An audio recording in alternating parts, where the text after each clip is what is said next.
السلام علیکم ورحمۃ اللہ۔ عزیز طلبہ و طالبات، آج ہم صنف ادب میں پڑھ رہے ہیں انشائیہ، اور ہماری درسی کتاب میں یہاں پر جو انشائیہ ہے یہ سر سید احمد خان نے خوش آمد پہ لکھا ہے۔ انشائیہ کا مفہوم اردو ادب میں تقریباً وہی ہے جو انگریزی میں ایسے کا ہے۔ انشائیہ کی صفت اردو میں انگریزی سے آئی، جس میں مصنف اپنے ذاتی اور انفرادی جذبات کو پیش کرتا ہے۔ اس پیشکش میں اس کی شخصیت کافی نمایاں رہتی ہے۔ انشائیہ میں ایک قسم کا داخلی رنگ پایا جاتا ہے۔ انشائیہ مختصر ہوتا ہے۔ انشائیہ کا اسلوب بہت سلیس، شگفتہ اور نرم و نازک ہوتا ہے۔ انشائیہ کا مقصد صرف امساتی ہوتا ہے۔ انشائیہ ایک قسم کا تخلیقی ادب ہے۔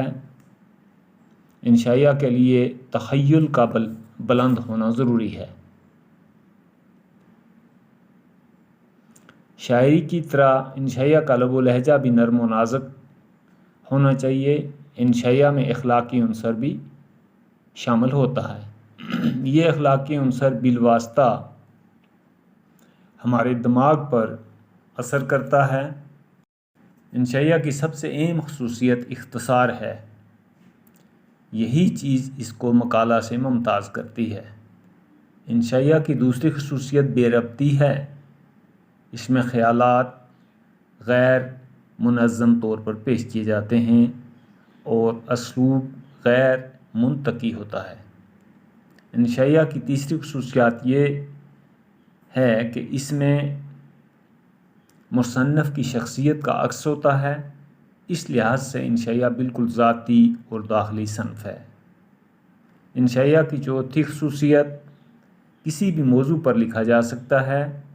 انشائیہ نگار بے تکلف، بے ساختہ اور غیر علمی انداز سے اپنی بات کہتا ہے، اور زیادہ تر اپنے تجربے اور اپنے ذاتی مشاہدے کی بنیاد پر ہی اپنے تاثرات بیان کرتا ہے۔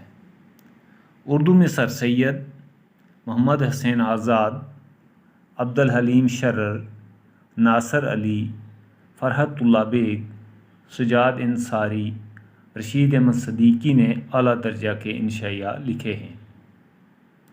ان کے علاوہ وزیر آغاز، نور سدید، احمد جمال پاشا، یوسف ناظم، شیفتہ فرحت، مجتبیٰ حسین، کنہیا لال کپور اور محمد زمان آزردہ نے بھی معیاری انشائیہ لکھے ہیں۔ تو یہ انشائیہ کی صفت ہے۔ اس کے ساتھ ہی ہمارا جو انشائیہ ہے یہ سر سید احمد خان نے لکھا ہے، اور ان کی حالات زندگی اور ان کا جو انشائیہ ہے وہ انشاءاللہ ہم اب اگلے سبق میں پڑھیں گے۔ والسلام، خدا حافظ۔